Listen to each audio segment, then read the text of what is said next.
বন্ধুরা, খাসির মাংস রান্নার পরে কিন্তু এরকম কালচে কালার হতে হবে, তবেই কিন্তু টেস্ট ওঠে।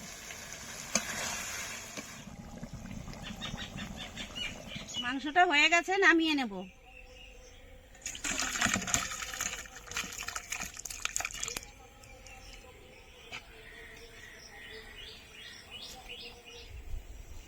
নমস্কার বন্ধুরা, স্বাগত জানাই জবার রান্নাঘর উইথ ভিলেজ ফুডে। এখন তো বৃষ্টি হচ্ছে, আর এই বৃষ্টির দিনে কিন্তু মাটন কারি খেতে খুব ভালো লাগে। ভিডিওটি সম্পূর্ণ দেখবেন, ভালো লাগলে লাইক কমেন্ট শেয়ার করে দেবেন। ফলো এবং সাবস্ক্রাইব করতে ভুলবেন না কিন্তু।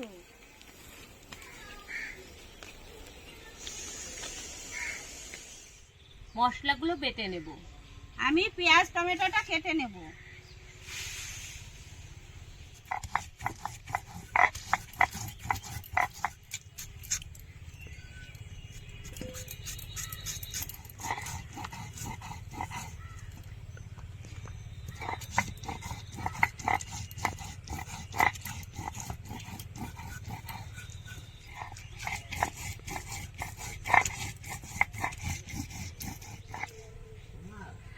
আদা রসুন জিরে বাটা হয়ে গেছে, আর লঙ্কাটাও বাটা হয়ে গেছে। এখন তুলে নেব।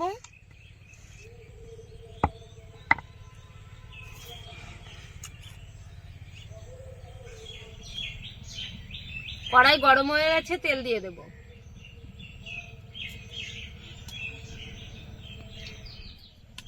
তেল গরম হয়ে গেছে, আলুগুলো দিয়ে দেব।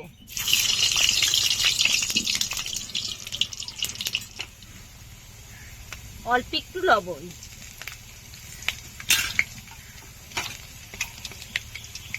অল্প একটু হলুদ গুঁড়ো। এবার আলুটা লাল লাল করে ভেজে নেব। আলুগুলো ভাজা হয়ে গেছে, এখন তুলে নেব। গোটা গরম মশলা, গোটা জিরে,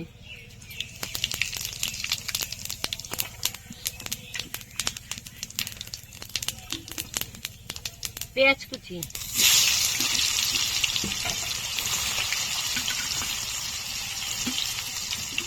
টমেটো কুচি,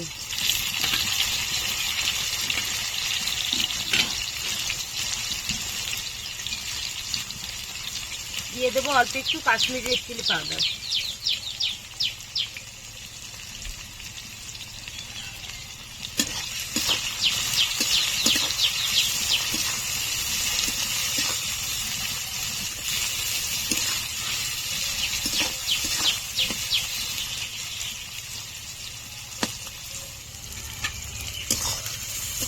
পেঁয়াজটা দেখুন অনেকটাই ভাজা হয়ে গেছে।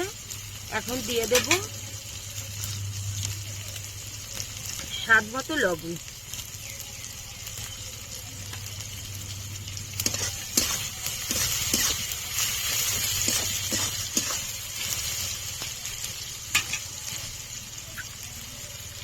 এক চামচ হলুদ গুঁড়ো,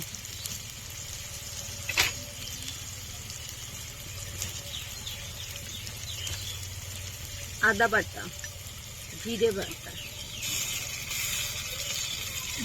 রসুন বাটা, শুকনো লঙ্কা বাটা সব একসাথে দিয়ে দেবো। একটু মশলা ধোয়া জলটাও দেবো, যাতে মশলাটা পুড়ে না যায়।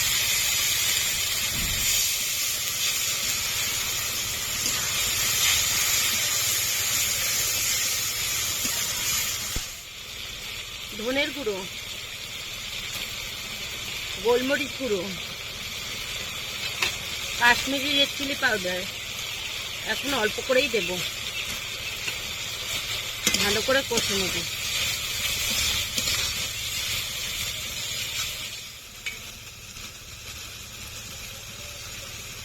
দেখুন বন্ধুরা, খাসির মাংসটা এরকম চর্বি থাকলে কিন্তু খেতে টেস্ট লাগে খুব।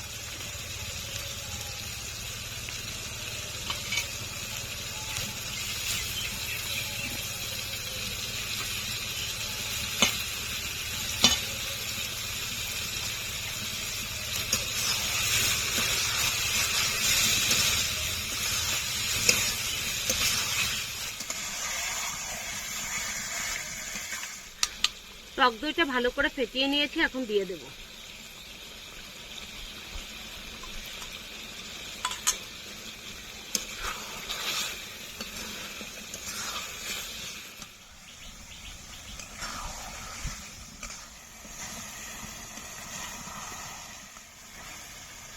বন্ধুরা, খাসির মাংস রান্নার পরে কিন্তু এরকম কালচে কালার হতে হবে, তবেই কিন্তু টেস্ট ওঠে। কষানো প্রায় হয়ে গেছে, আপনি জল দিয়ে দেবো।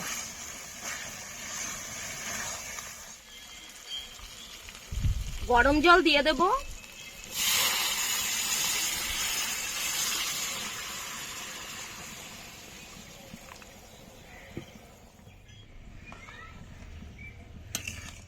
বন্ধুরা, আলুটা আমি একটু পরেই দিচ্ছি, কারণ আলুটা ভাজার সময় অনেকটাই গলে গেছে, এর জন্য পরে দিলাম। আগে থেকে দিলে গলে যেত।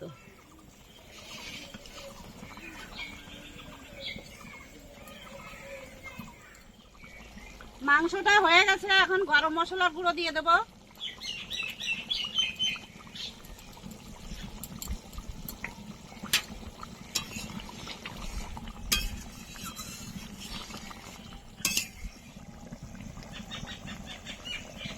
মাংসটা হয়ে গেছে, নামিয়ে নেব।